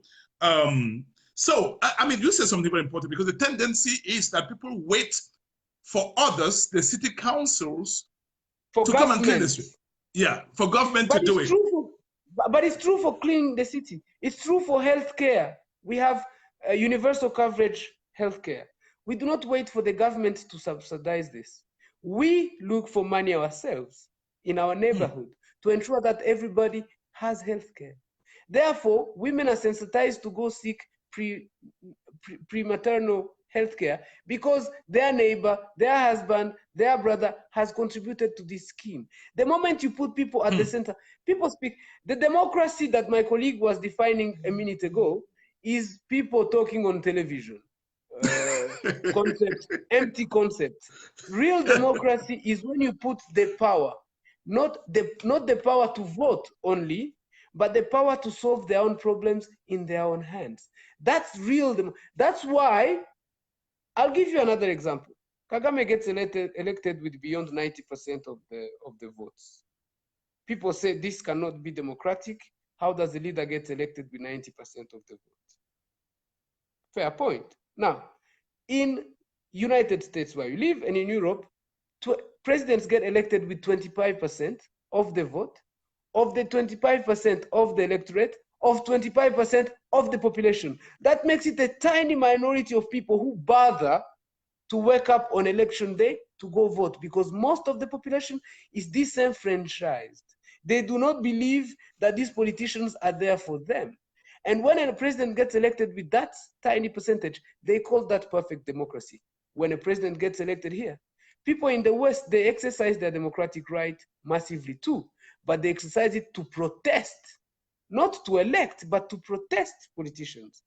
The same amount of people who elect Kagame are the same amount of people who are out in France today wearing yellow vests protesting against Macron. Why? Because both have the same needs. They need food, they need security, they need equity, they need equality, they need fairness. But one sells them empty concepts on television every evening, and the other actually works with them to enforce this. So that's really the difference here. It's to put people at the center of the problems and at the center of the solutions. This is a poor country. We do not have oil and gold. I will come back to the DRC oil when you give me a chance. But we do not have those things. We don't have rents that we can distribute money like Gaddafi used to do. We do not have that. Therefore, we have to look for solutions within ourselves, which is why we start with quick wins, low-hanging fruits, like cleaning our own streets. No one is too poor to be dirty. This is something that we can do ourselves. We don't need to wait for anybody. Let me ask you this. President Kagame has boldly said he wants to make your country, from where you are now live talking on Chat Night Africa, the Taiwan of Africa. What concretely is he doing to turn this into reality? First, he's not the one who said that. President Kagame wouldn't say that. Rwandans do not say they want to be some other country. Just like Rwandans do not like to be said that they are an example to another country. We want to turn Rwanda into Rwanda, but a better Rwanda. Now, coming back to that, what is concrete about it? We want what these other countries have done, and what we can learn from them is the ease of doing business. In this country, you can register a business within a matter of hours. When you register, the system is so swift that the moment you open a business, immediately you have your deed. For if you want to build, you have your title deed and so on. And people don't bribe. People don't bribe to get. About bribe, how would you bribe? Because one of the best, most effective ways of fighting bribe is to put all the services online, so that you don't have to interface with the civil servant sitting next to you trying to ask you to bribe them. The only way your thing is not going to work is when the internet is down, and usually the internet is not down in this country. So people, when you want to get your title deed, your birth certificate, your marriage certificate, your driving license, and so on, you go online, you use your telephone or your computer. You don't see a civil servant. There's no way you can bribe them because you don't get to meet with them. So it's harnessing technology to provide governance. This is efficiency. This is good governance, but in the sense that when people talk to each other, meet with each other in the evening. I used to live in a country where for me to get a work permit, I would go to the officer would slip their telephone number to me, and then in the evening after work, I would call him and we'd go, I'll buy them chicken and drinks, and then we'd exchange. I've lived this myself. Now in Rwanda, this thing, you can only go to see an officer when they're handing over your paper to you, or it can be even mailed to your mailbox. You do not have to see an individual. You do all the services online. We have online services for just about any document that you need in government. Well, you know what? This is mind blasting, and but these are simple things that you can do. They're simple, but not achievable or not doable in many African countries. This is why you listen. After this show, just go back in the comments and see what people are saying about you and about your country. Now, the other question I wanted to ask you is, 25 years ago, and I mean, it was some of the most horrendous things you can ever imagine. How have you gotten past that Hutus and Tutsis can sit and talk to each other and there's nobody wanting revenge? What is the magic you guys have used? Number one, my brother, I do not wish to my worst enemy, I don't have enemies, but I do not wish to my worst enemy to experience that. The moment you see that with your own eyes, it sobers you up. You stop nonsense, you focus. Because when you see that, you say, oh my God, how have you gone here? We should not play around with this. This is dangerous. It's number one. Number two, if we did not seek, how would have revenge look like? This is Chapman. Yeah, go ahead, sir. How would have revenge look like? Killing millions of people? So you have lost already 1 million people, and you want to lose some more millions of people? We do not conceive Rwanda, and this is why people say we steal from DRC or blah, blah, blah. We do not conceive Rwanda as a gravy train, a place that can enrich us. We conceive it as a workshop that is incomplete, that requires manpower, that requires energy and force. Therefore, we cannot discriminate or kill people or revenge because we need the same people to come. When you're building a house, you need people to come and work in it. It's only when you're eating a cake that you do not want people to come. When you're here... You are so smart, boy. Come on. I could listen to you all night. Simple examples. If you're building a house and people volunteer to come and help you build it, you will say yes, by all means. It's only when you conceive your country as a gravy train that is distributing perks and advantages to people that you try to keep people away, you try to stigmatize groups of people so that you can have as little people as possible to eat your cake. Now, Rwanda is not a cake. Far from there. It is a workshop, completely incomplete. So we need people. Therefore, you find people, some people have been killed that you could have used in the development. Had there not been a genocide, we'd be much, much further than we are today. Now, we cannot, the killers have gone through a system of the Gacaca courts. They have confessed what they did. They have asked for forgiveness. They have been forgiven. They're the ones who are building this country.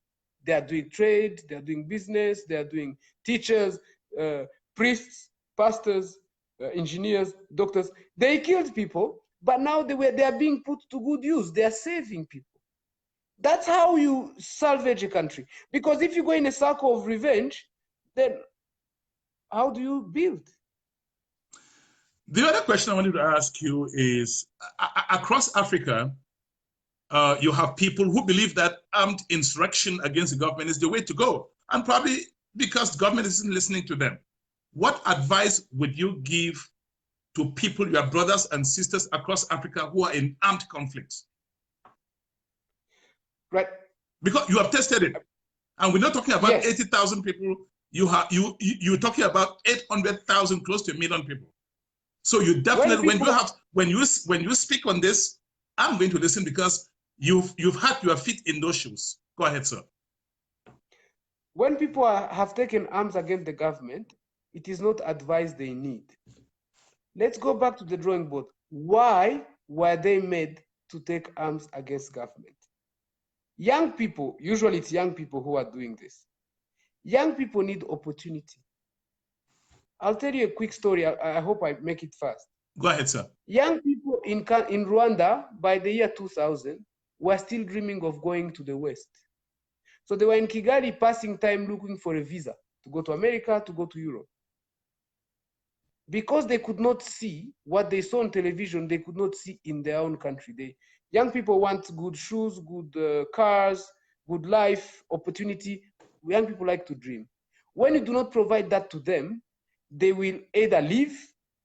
Those who cannot leave, they assume that the leaders, especially in countries where you see leaders driving in expensive cars, living a lavish life, while the people are poor, people feel that they are being robbed. So when they take arms, it's because they have not had access, peaceful means of accessing things that they need in their lives. So what you do, you create social mobility for everyone. You do not create class society. You do not create nepotism.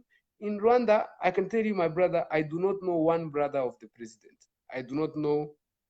There's no one member of the president who is in government. All the ministers, I know them. There's no single brother, cousin, or remote cousin of the president. All the CEOs, or the so on. Now, when you have a country where you see, I can also get there. And these people talk to young people and say, I got here because I worked hard, I did this and that. But they see that this person is not in that position because of how they look, not because they are Tutsi, not because they are Hutu, not because they are related to the president. People see that there is value in working hard. So I told you in the year 2000, young people wanted to. Today, Rwanda is the country that has brought the maximum of its diaspora back to the country. In Africa, in the entire continent. People are actually, the brain drain is opposite. Young Rwandans who live in America and Europe are coming back because they see they can build their future here. And they can build a future that is as beautiful or more than the future that they had in the West. Now, it's because the country is trying within its little means, because once again, they are very little, to provide equal opportunity.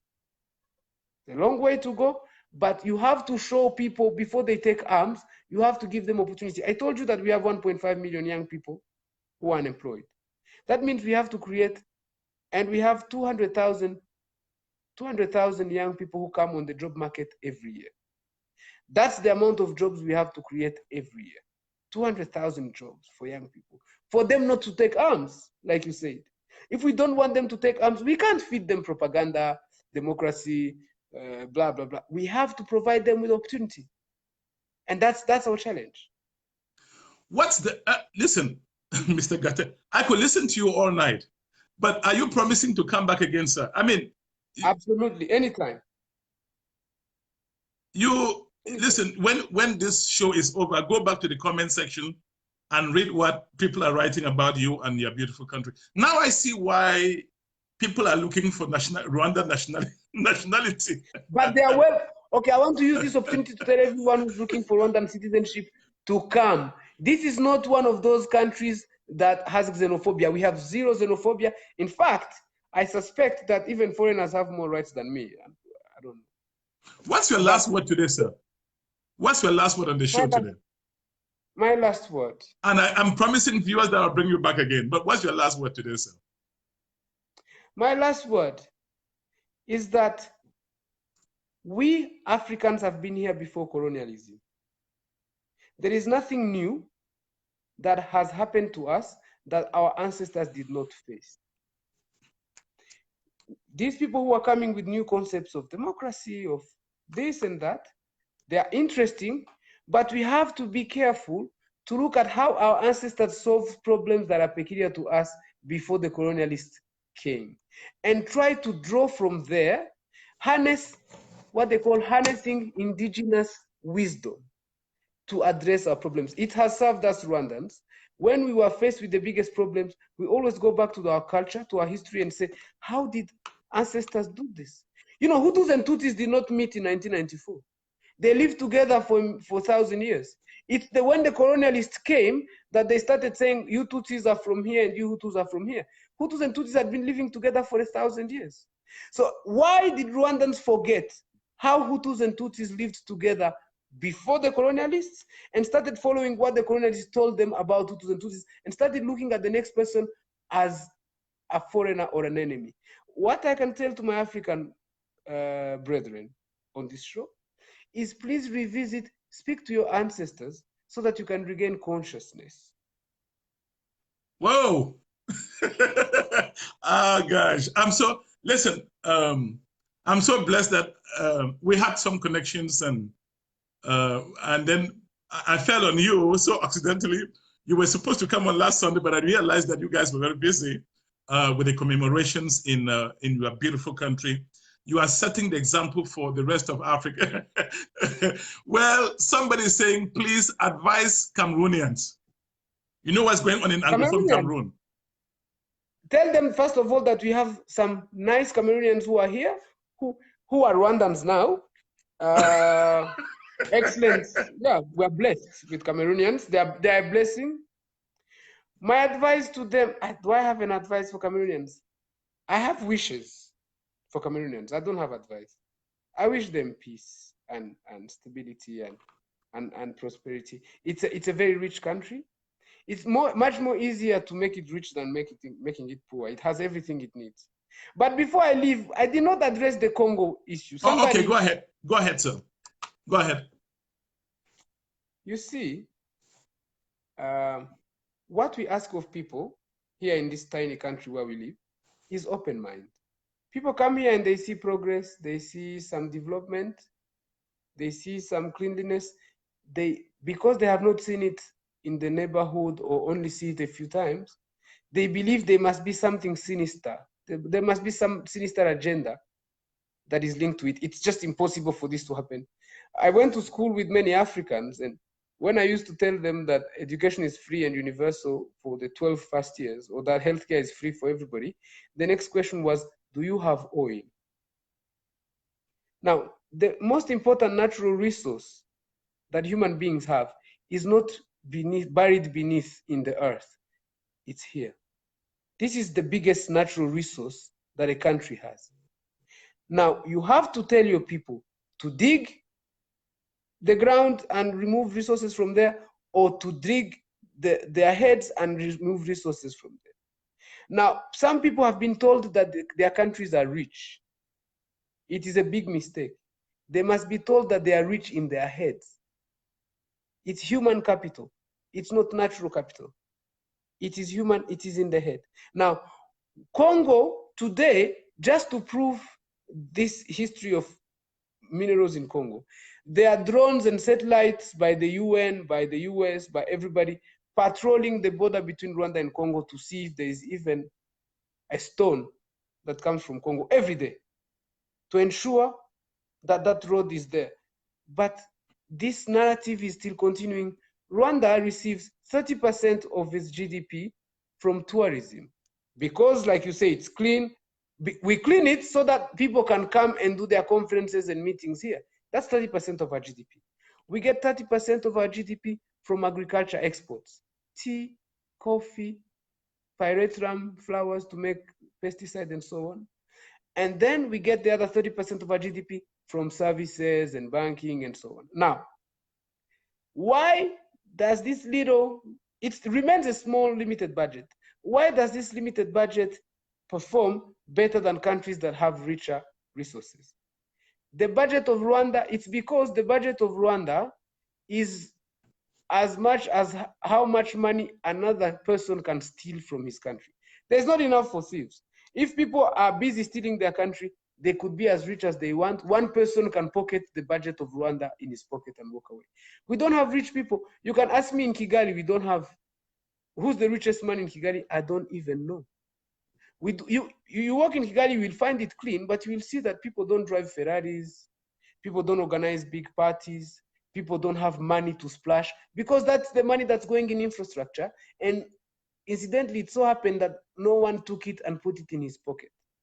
Basically, this accountability system, where we have an annual performance contract in this country, every year, at the beginning of the year, every civil servant, minister, local leader, up to the level of a household, they sign performance contracts. They set performance targets. For example, household performance contract would be, I will buy a television, I will send all my children to school, I'll buy health insurance for all my kids. It's not a lot of money, it's $2. I will not beat my wife. I will not quarrel with my wife at night, because it's been proven that GBV is a source of poverty in a household. So I will not beat my wife. I will live in harmony. And you pledge this to your neighbors. Local leaders say, I will build the school, I'll build the bridge, I'll build the hospital, I'll build the market, and so on. Now, at the end of the year, we have a national dialogue where all these leaders are called to report on how they performed. And there is a hotline. The president is the moderator of this session. There is a hotline for people in the place where this leader is responsible to call in should this leader lie. So if you go in front of the president and say, oh, I build a school, I build a factory, someone from your area is going to call and say, hang on, I live here, I'm standing here, and this person has not built any of the things that he claims. And these people usually are revealed of their duties and replaced if they have not performed 1 or 2 years in a row. That's accountability. Number two, Twitter, this very simple social media tool, is used in Rwanda as a tool of accountability. You can tweet the president now and he will respond to you. Are you serious? All the time. He's the most active African president on Twitter. If you go, I come to you, you are a minister, and I want something, and you tell me off, or you do something, I have Twitter. I will tweet, Mr. President, I'm standing here with Minister so-and-so, or you take a selfie, and say, look at how this office, the officer is sleeping, or something. The president will respond immediately. As a result, all leaders in this country are on Twitter because they know the president is on Twitter, and people have been fired. So this is showing you accountability. My personal example, I was driving, a policeman came to me. He started asking me weird questions. He had not reached the level of bribe. I told him, my friend, first of all, let me just warn you that I'm not going to bribe you. And second, I'm actually going to tweet the police. But the police, I'm standing here, and officer, because their names tags are here, officer so-and-so is just about to ask me for a bribe. This policeman could not ask me for anything because you can tweet the police and the police will respond. I have tweeted the police several times because I've been a human rights lawyer in this country for many years. And I have tweeted the police, the president, the minister, the so-and-so, and they instantly respond. In fact, this is 2 o'clock in the morning. Some of them might still respond. So these are some of the tools, all sorts of tools that you can find that are possible to find. We harness them to ensure accountability of leaders. Now, you can talk about democracy as an abstract concept, which we all aspire for, just like heaven and God and so on. Fine. But democracy has to be exercised in tangible figures. Women have to be represented in parliament. You know that women represent 65% of the Rwandan parliament today. People have to access services, service delivery. It has to be good quality, effective, timely, and so on. Justice has to be rendered. If you have a case in court, you file your case online. You follow the progress of your case online. You do not meet the registrar of the court. You meet the registrar on the day where you're going to plead in court. This is a way of harnessing tools that are available to the entire planet to ensure accountability, to ensure good governance. Now, that's what I can tell you. But we can go now around in a philosophical discussion about democracy. I have nothing to say because it's philosophical. But in tangible, practical terms, that's what I can deliver to you. Thank you so much. I said I could go on and on. Believe me, you'll be coming back. We have lots of things. Thank you so much again. God bless you. God bless the people of Rwanda. Thank you And for the work you do. Thank you for this show. Thank you for informing Africans. I salute you. Whatever support you need from me, I'll come on your show anytime. all right, sir. And please, I want to make more friends, women and men alike, in Rwanda. First of all, the ladies are very beautiful anyway. Ladies are beautiful. Where are you from? From Cameroon. I've been to Douala, man. Women are beautiful. And I made friends. So it's only fair for you to also make friends here. Absolutely, sir. I know it's late there. Thank you for coming on this show. And we'll talk offline and talk about other things, okay? Thank you. And Thank you, that guys. has been Mr. Gatete live from Kigali. This has been Chat Night Africa. To dance, to dance. We're gonna dance. We're gonna dance. You may then exit the screen, Mr. Gatete, and that's how we round up this edition of Chat Night Africa. We're gonna boogie, boogie, woogie. And when we jam, it's out of sight. Chat Night Africa, straight talk on matters that matter. It's dynamite. I'm ready. On Chat Night Africa, we like the one just from Rwanda. I'm coming. I will come back again. Coming to get down. We're gonna get down. We're gonna get down. Production Director Emmanuel. We're gonna dance. Your host, Divine Chamuko. I'm coming. I will come back again Coming to get down. for yet another We're gonna edition dance. We're gonna dance. of Peppery I'm Stuff. ready. That will be on Sunday. I'm We'll coming. be going down to I'm Thailand dancing. to meet a brilliant young woman. Wait We're gonna until dance. she comes up. We're gonna dance. We're gonna party. Share this video. Share this video. Good stuff We're gonna boogie. in this broadcast. Boogie woogie. We're gonna jam. Let's see at the monde. This song right here. Thank you to It's everybody. dynamite. You can ask your Alright. questions, post your questions I'm coming. to our Rwandan I'm guest, ready. I'm Mr. ready to get Katete. down. He will pick up I'm the ready. questions and debate with I'm you. coming. I'll come back again. I'm dancing. I'm dancing. I'm dancing. I'm dancing. I'm ready. I'm coming. I'll come back again next Sunday for another edition We're gonna dance. of Chat Night I'm Africa. coming back. I'm coming back. I'm coming back. I'm coming. Thank you for watching. We're coming to get down. Thank you for watching. I'm Merci. coming. À tout le I'm monde. coming to Thank you. dance. We're gonna dance. We're gonna dance. We're gonna dance. We're gonna dance. We're gonna get down.